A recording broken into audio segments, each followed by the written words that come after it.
And during the few moments that we have left, we want to have just an off-the-cuff chat between you and me, us. We want to talk right down to earth in a language that everybody here can easily understand. We all agree tonight, all of the speakers have agreed that America has a very serious problem. Not only does America have a very serious problem, but our people have a very serious problem. America's problem is us. We're her problem. The only reason she has a problem is she doesn't want us here.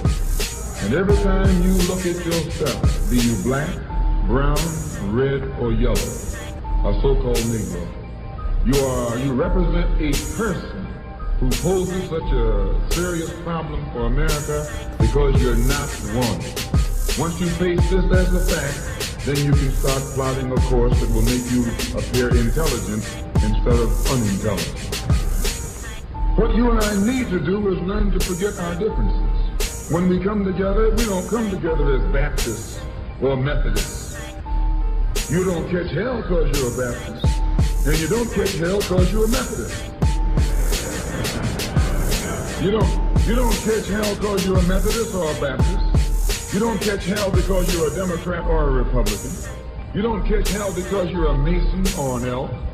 And you sure don't catch hell because you're an American, because if you was an American, you wouldn't catch no hell.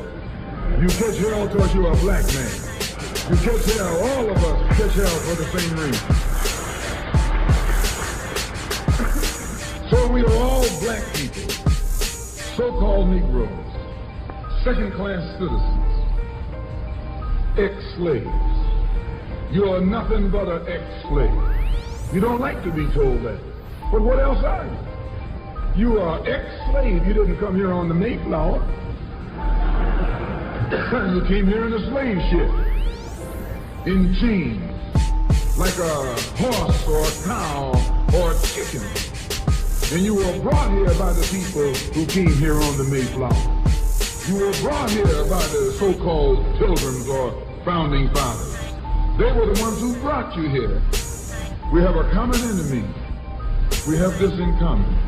We have a common oppressor, a common exploiter, and a common discriminator. So once we all realize that we have this common enemy, then we unite on the basis of what we have in common. And what we have foremost in common is that enemy, the white man. He's an enemy to all of us. I know some of you all think that some of them aren't enemies. Time will tell. In Bandung, back in, I think, 1954, was the first unity meeting in centuries of black people. And once you study what happened at the Bandung Conference and the results of the Bandung Conference, it actually serves as a model for the same procedure you and I can use to get our problem solved. At Bandung, all the nations came together, nations from Africa and Asia. Some of them were Buddhists, some of them were Muslim, some of them were Christian, some of them were Confucianists, some were atheists. Despite their religious differences, they came together. Some were communists, some were socialists, some were capitalists. Despite their economic and political differences, they came together. All of them were black, brown, red, or yellow. The number one thing that was not allowed to attend the Bandung Conference was the white man. He couldn't come. Once they excluded the white man, they found that they could get together. Once they kept him out, everybody else fell right in and fell in line. This is the thing that you and I have to understand. And these people who came together didn't have nuclear weapons. They didn't have jet planes. They didn't have all of the heavy armament that the white man had. But they had unity. They were able to submerge their little petty differences and agree on one thing. That though one African came from Kenya and was being colonized by the Englishmen, and another African came from the Congo and was being colonized by the Belgians, and another African came from Guinea and was being colonized by the French, and another came from Angola and was being colonized by the Portuguese.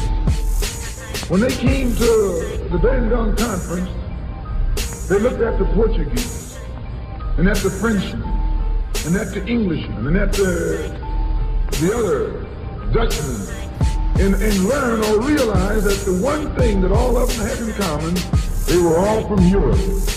They were all Europeans, blonde, blue-eyed, and white-skinned. They began to recognize who their enemy was.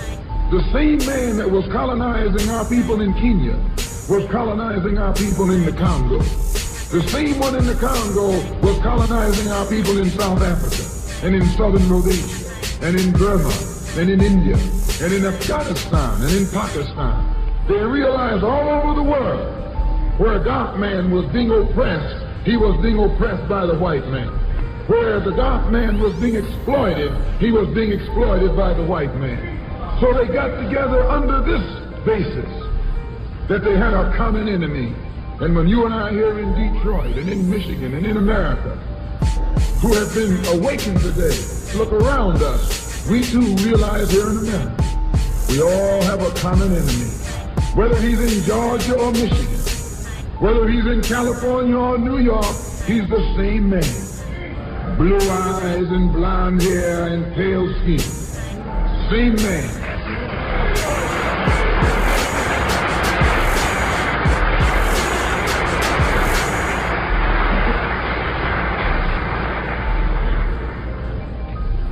So what we have to do is what they did. They agreed to stop quarreling among themselves. Any little spat that they had, they'd settle it among themselves. Go into a huddle. Don't let the enemy know that you got a disagreement. Instead of us airing our differences in public, we have to realize we're all the same family. And when you have a family squabble, you don't get out on the sidewalk. If you do, everybody calls you uncouth, unrefined, uncivilized, savage. If you don't make it at home, you settle it at home. You get in the closet, argue it out behind closed doors. And then when you come out on the street, you pose a common front, a united front. And this is what we need to do in the community, and in the city, and in the state. We need to stop airing our differences in front of the white man. Put the white man out of our meeting, number one. And then sit down and talk shop with each other. That's all you gotta do.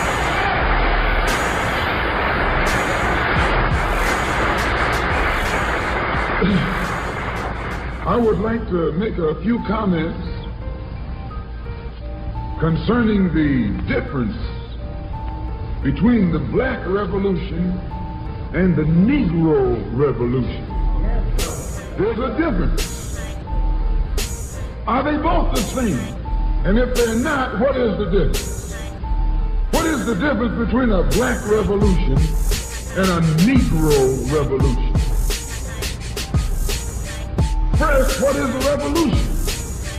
Sometimes I'm inclined to believe that many of our people are using this word revolution loosely, without taking careful consideration what this word actually means and what its historic characteristics are.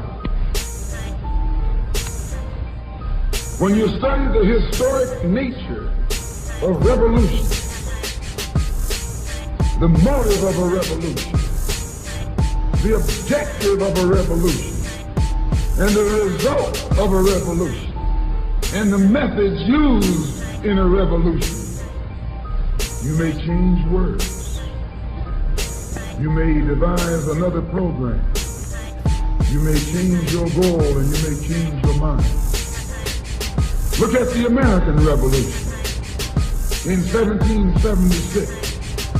That revolution was for what? For land. How was it? Why did they want land? Independence. How was it carried out? Bloodshed.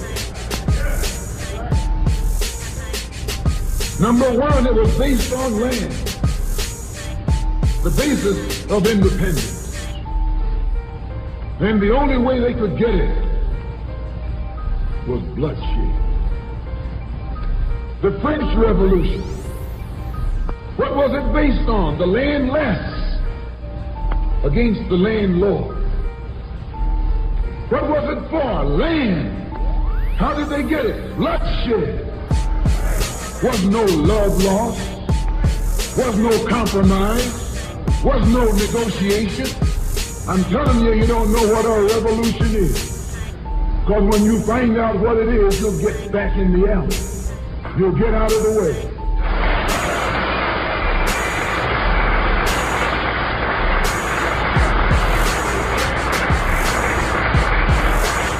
Come on in. The Russian Revolution. What was it based on? Land. The landless against the landlord. How did they bring it about? Bloodshed. You haven't got a revolution that doesn't involve bloodshed. Then you're afraid to bleed. I said you're afraid to bleed. As long as the white man sent you to Korea, you bled. He sent you to Germany, you bled. He sent you to the South Pacific to fight the Japanese, you bled. You bleed for white people. But when it comes time to seeing your own churches being bombed and little black girls murdered, you haven't got no blood.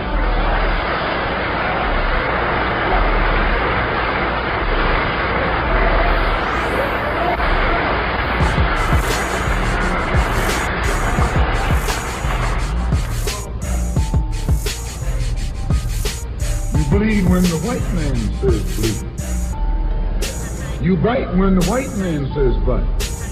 And you bark when the white man says bark. I hate to say this about us, but it's true. How you gonna be nonviolent in Mississippi as violent as you were in Korea?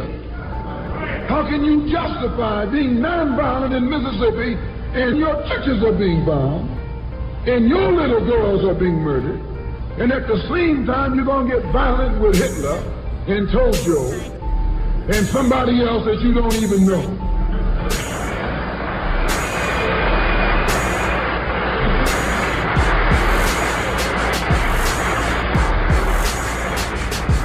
If violence is wrong in America, violence is wrong abroad.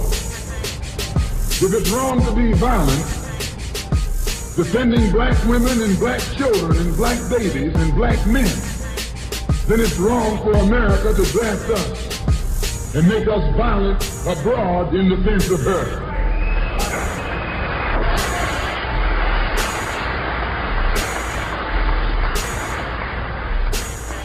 And if it is right for America to draft us and teach us how to be violent in defense of her, then it is right for you and me to do whatever is necessary to defend our own people right here in this country.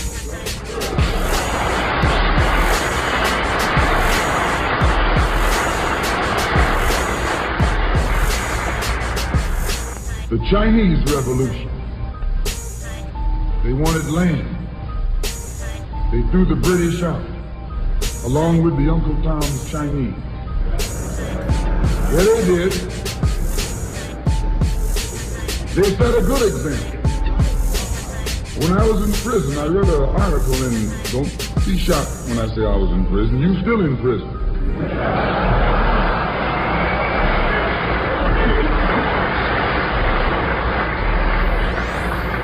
That's what America means, prison.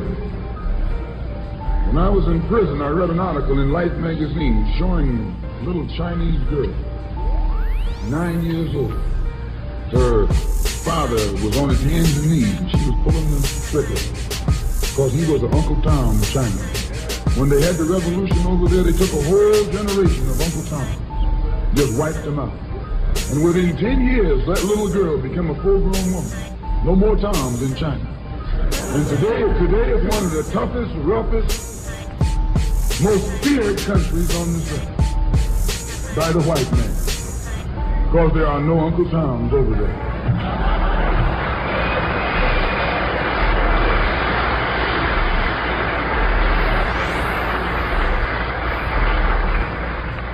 Of all our studies, history is best qualified to reward all research. And when you see that you got problems, all you have to do is examine the historic method used all over the world by others who had problems similar to yours. And once you see how they got theirs straight, then you know how you can get yours straight. Please. There's been a revolution, a black revolution going on in Africa. In Kenya, the Mau Mau were revolutionaries. They were the ones who made the word Uhuru. They were the ones who brought it to the fore. The Mau Mau, they were revolutionaries. They believed in scorched earth. They knocked everything aside that got in the way. And their revolution also was based on land, a desire for land. In Algeria, the northern part of Africa, a revolution took place. The Algerians were revolutionists. They wanted land. France offered to let them be integrated into France. They told France to hell with France. They wanted some land, not some France.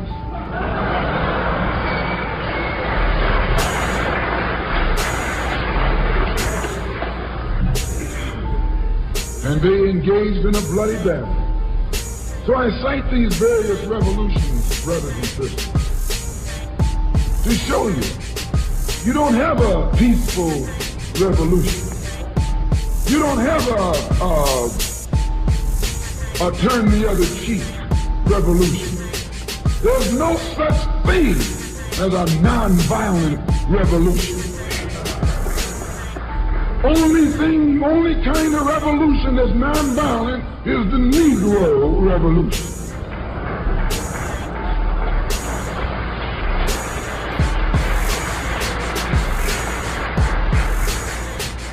The only revolution based on loving your enemy is the Negro Revolution. The only revolution in which the goal is a desegregated lunch counter, a desegregated theater, a desegregated park, and a desegregated public toilet. You can sit down next to white folks on the toilet.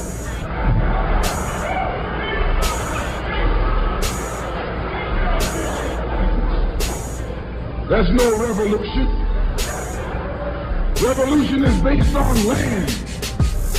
Land is the basis of all independence. Land is the basis of freedom, justice, and equality. The white man knows what a revolution is.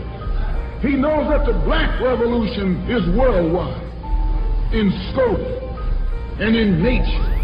The black revolution is sweeping Asia, sweeping Africa. It's rearing its head in Latin America. The Cuban Revolution, that's a revolution. They overturned the system.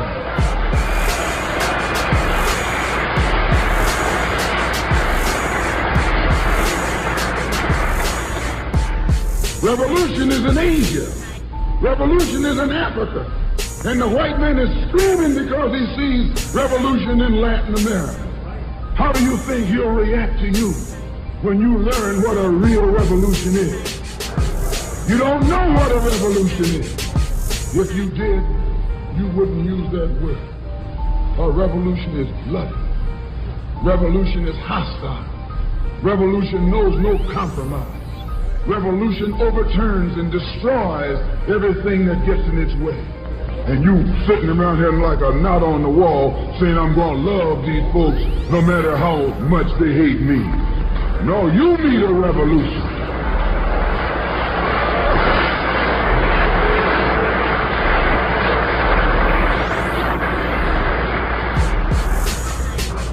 Who ever heard of a revolution where the Latam, as Reverend Fleet was pointing out beautifully, singing, we shall overcome. Just tell me you don't do that in a revolution. You don't do any singing, you're too busy swinging.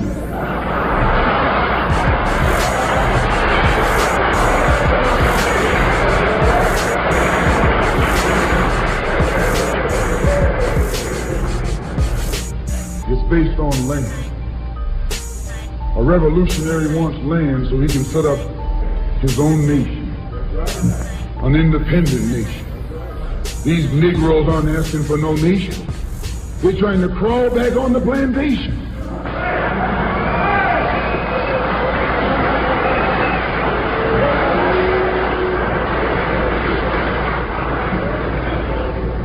When you want a nation, that's called nationalism. When the white man became involved in a revolution in this country against England, what was it for? He wanted this land so he could set up another white nation. That's white nationalism. The American Revolution was white nationalism. The French Revolution was white nationalism. The Russian Revolution too, yes, it was white nationalism. You don't think so? Why you think Khrushchev and Mao can't get their heads together? White nationalism. All the revolutions that's going on in Asia and Africa today are based on what?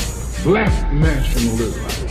A revolutionary is a black nationalist. He wants a nation.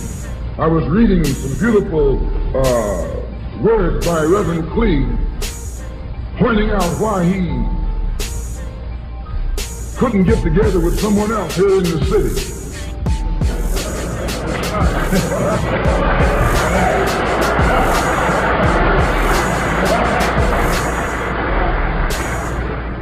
Because all of them were afraid of being identified with black nationalism. If you're afraid of black nationalism, you're afraid of revolution. And if you love revolution, you love black nationalism.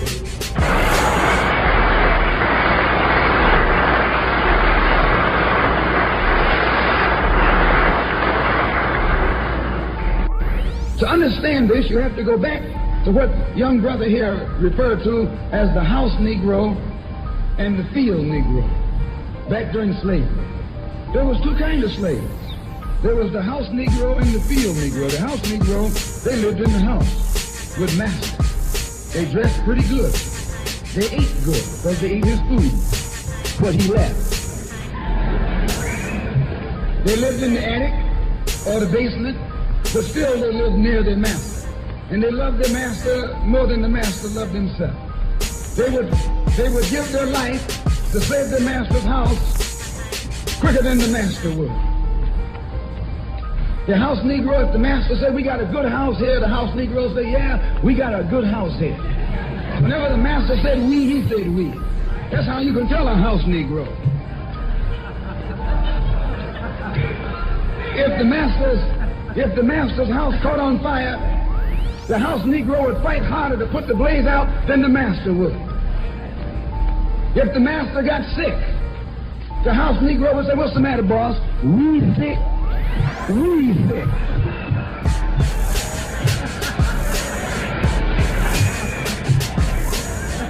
He identified himself with his master more than his master identified with himself.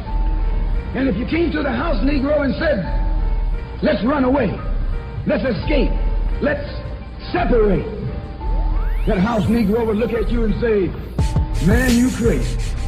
What you mean separate? Where is there a better house than this? Where can I wear better clothes than this? Where can I eat better food than this? That was that house Negro. In those days, he was called a house nigger. And that's what we call him today, because we still got some house niggers running around here.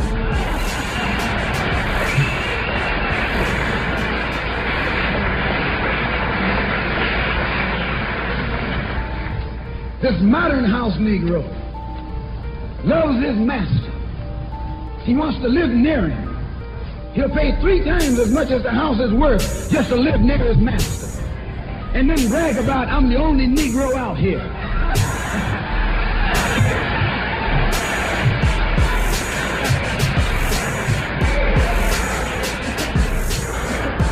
I'm the only one on my job.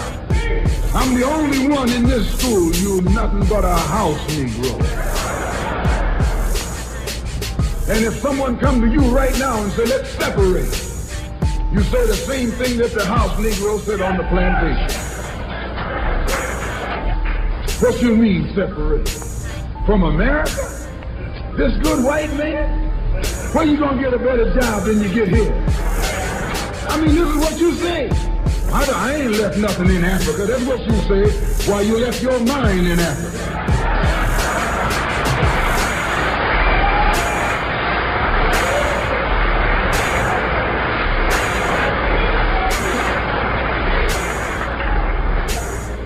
On that same plantation, there was the field Negro. The field Negro, those were the masters. There was always more Negroes in the field than there was Negroes in the house. The Negro in the field caught hell. He ate leftovers. In the house, they ate high up on the hole. The Negro in the field didn't get nothing but what was left of the insides of the hog. They call them chitlins nowadays. In those days, they call them what they were, guts. That's what you were, a gut eater. And some of you all still gut eaters.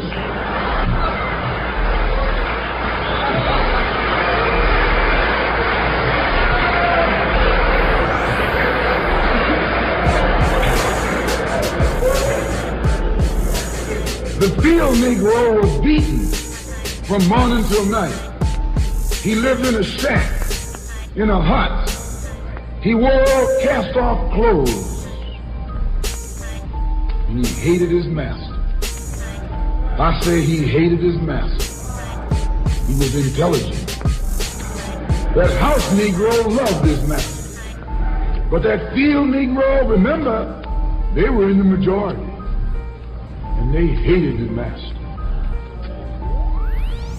When the house caught on fire, he didn't try and put it out. That field Negro prayed for a wind. Please. When the master got sick, the field Negro prayed that he died. If someone come to the field Negro and said, let's separate, let's run, he didn't say, where are we going? He said, any place is better than here.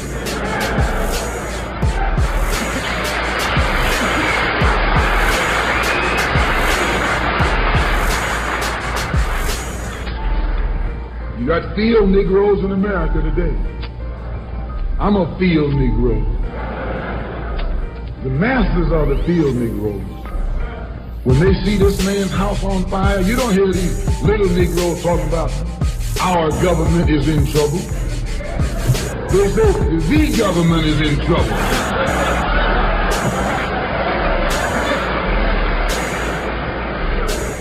Imagine a Negro. Our government. I even heard one say, our astronauts. They won't even let him near the plant. And our astronauts. Our Navy. That's a Negro that's out of his mind. That's a Negro that's out of his mind. Just as the slave master in that day used Tom, the house Negro, to keep the field Negroes in check. The same old slave master today has Negroes who are nothing but modern Uncle Toms, 20th century Uncle Toms, to keep you and me in check, keep us under control, keep us passive and peaceful and nonviolent. That's Tom making you nonviolent. It's like when you go to the dentist and the man is going to take your tooth.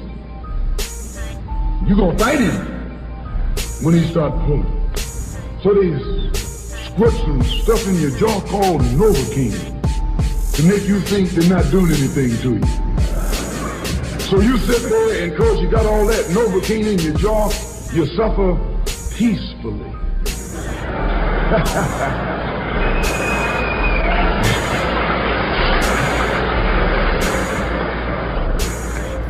Blood running all down your jaw.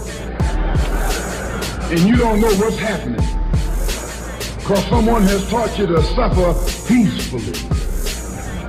The white man do the same thing to you in the street. when he gonna want to put knots on your head and take advantage of you and don't have to be afraid of you fighting back. To keep you from fighting back, he get these old religious Uncle Toms to teach you and me. They're just like Novocaine, suffer peacefully. Don't stop suffering, just suffer peacefully. As Reverend Cleave pointed out, let your blood flow in the streets. This is a shame. And you know, he's a Christian preacher. If it's a shame to him, you know what it is to me.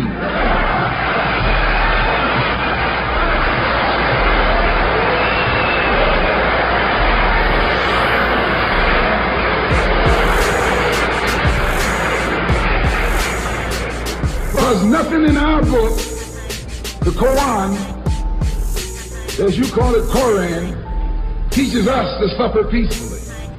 Our religion teaches us to be intelligent, be peaceful, be courteous, obey the law, respect everyone. But if someone puts his hand on you, send him to the cemetery.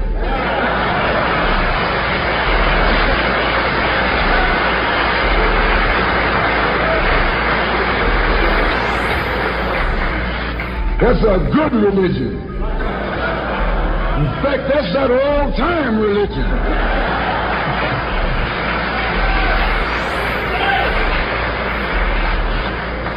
That's the one that Ma and Pa used to talk about. An eye for an eye, and a tooth for a tooth, and a head for a head, and a life for a life. That's a good religion. And then anybody, no one resents that kind of religion being taught but a wolf who intends to make you his meal. This is the way it is with the white man in America. He's a wolf, and you a sheep. Anytime a shepherd, a pastor, teach you and me not to run from the white man, and at the same time teachers don't fight the white man, he's a traitor to you and me. Don't lay down our life all by itself. No. Preserve your life. It's the best thing you got. And if you got to give it up, let it be even Stephen.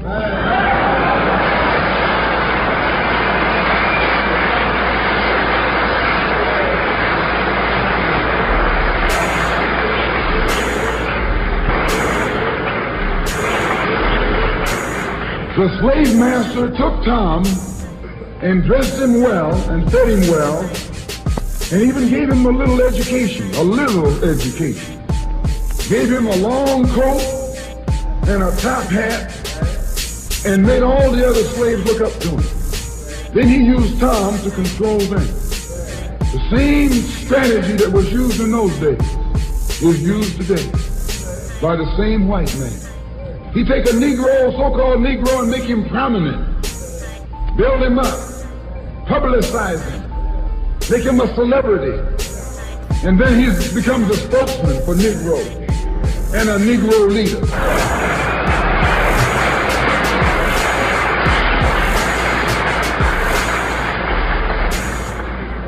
I would like to just mention one thing else quickly, and that is the method that the white man uses, how the white man uses these big guns or Negro leaders against the black revolution.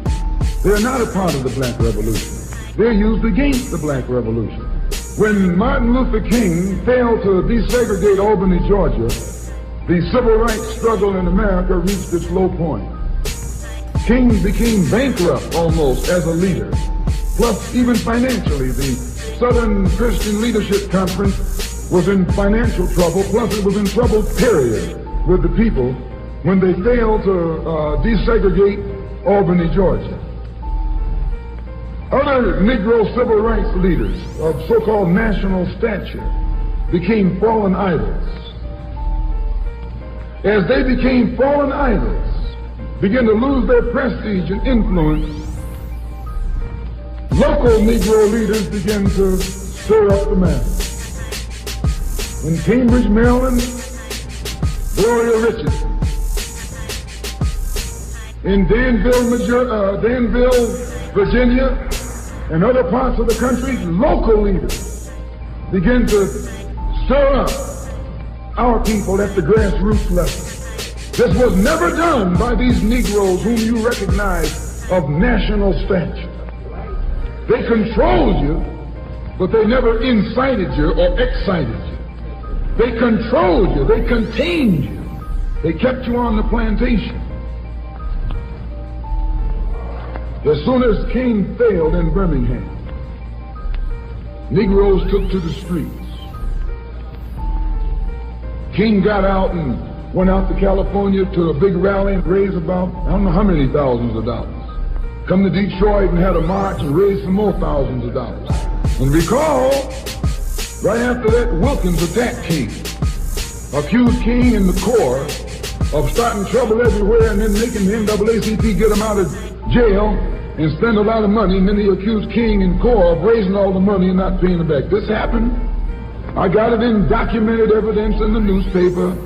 Roy started attacking King, and King started attacking Roy, and Farmer started attacking both of them. And as these Negroes of national stature begin to attack each other, they begin to lose their control of the Negro masses. And Negroes was out there in the streets.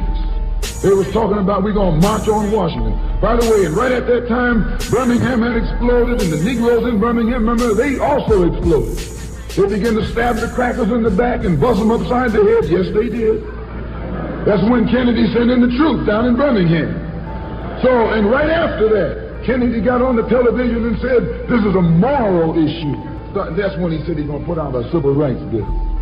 And when he mentioned civil rights bill and the Southern crackers started talking about they were going to boycott it or filibuster it, then the Negroes started talking about what? We're going to march on Washington, march on the Senate, march on the White House, march on the Congress, and tie it up, bring it to a halt.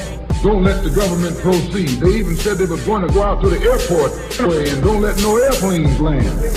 I'm telling you what they said. That was revolution. That was revolution. That was the black revolution. It was the grassroots out there in the street. Scared the white man to death. Scared the white power structure in Washington, D.C. to death. I was there. When they found out that this black steamroller was going to come down on the Capitol, they called in Wilkins. They called in Randolph. They called in these national Negro leaders that you respect and told them, call it off. Kennedy said, look, y'all letting this thing go too far. And old Tom said, boss, I can't stop it because I didn't start it.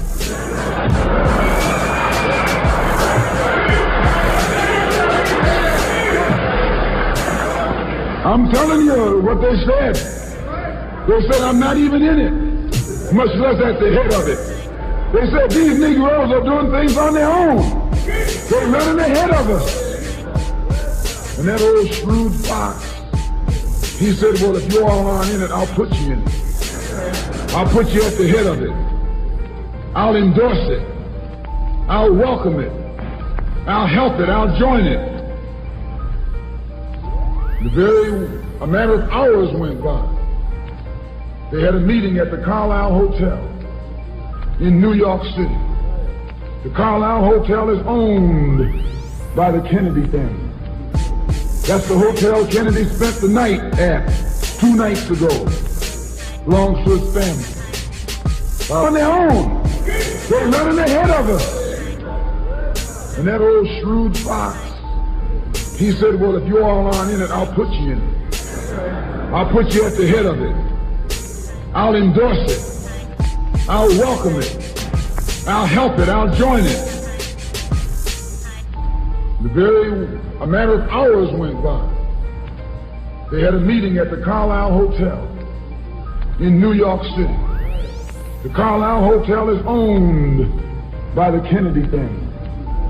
That's the hotel Kennedy spent the night at 2 nights ago. Belongs to his family.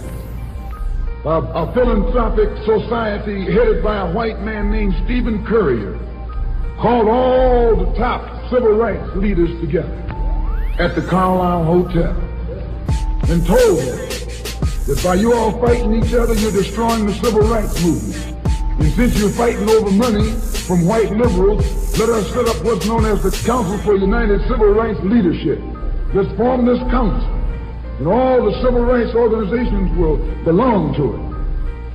And we'll use it for fundraising purposes. Let me show you how tricky the white man is. And as soon as they got it formed, they elected Whitney Young as the chairman. And who you think became the co-chairman? Stephen Currier, the white man. A millionaire. Powell was talking about it down at the Cobo today. This is what he was talking about. Powell knows it happened.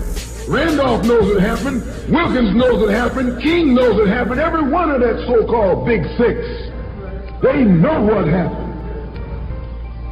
Once they formed it, with the white man over it,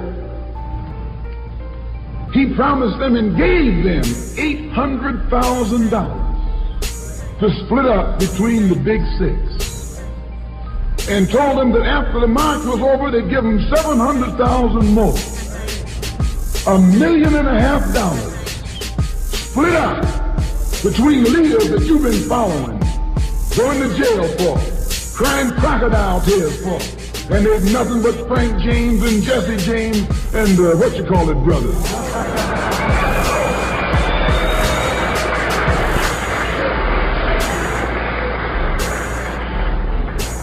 Soon as they got the setup organized, the white man made available to them top public relations experts.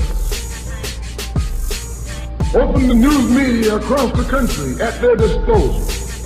And then they began to project these Big Six as the leaders of the march. Originally, they weren't even in the march. You were talking this march talk on Hastings Street. Is Hastings Street still here? On Hastings Street. You were talking the march talk on Lenox Avenue, and down on Fillmore Street, and Central Avenue, and 42nd Street, and 63rd Street. That's where the march talk was being talked. But the white man put the Big Six ahead of it, made them the march. They became the march. They took it over. And the first move they made after they took it over, they invited Walter Reuther, a white man. They invited a priest, a rabbi, and an old white preacher. Yes, an old white preacher. The same white element that put Kennedy in power. Labor, the Catholics, the Jews, and liberal Protestants. Same clique that put Kennedy in power joined the March on Washington. It's just like when you got some coffee that's too black, which means it's too strong. What you do, you integrate it with cream.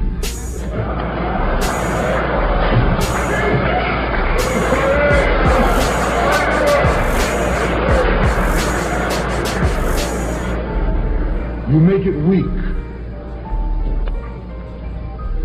If you pour too much cream in, you won't even know you ever had coffee. It used to be hot, it becomes cool. It used to be strong, it becomes weak. It used to wake you up, now it'll put you to sleep.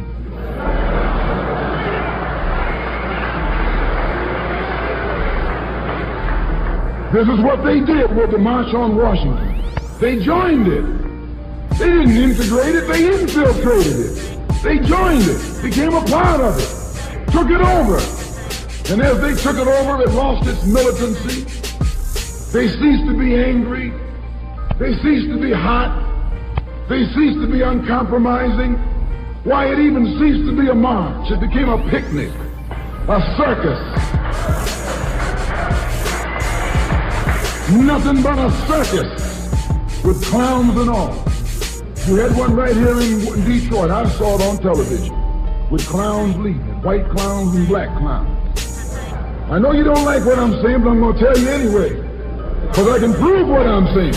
If you think I'm telling you wrong, you bring me Martin Luther King and A. Philip Randolph and James Farmer and those other three, and see if they'll deny it over a microphone. No, it was a sellout.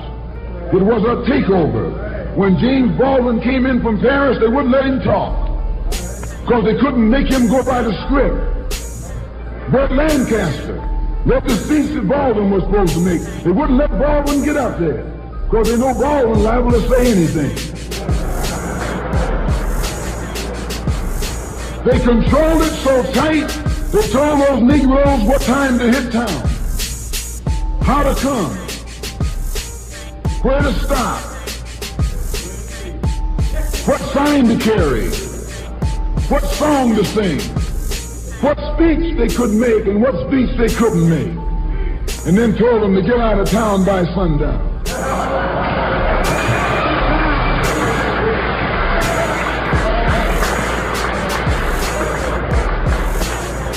And every one of those Toms were out of town by sundown.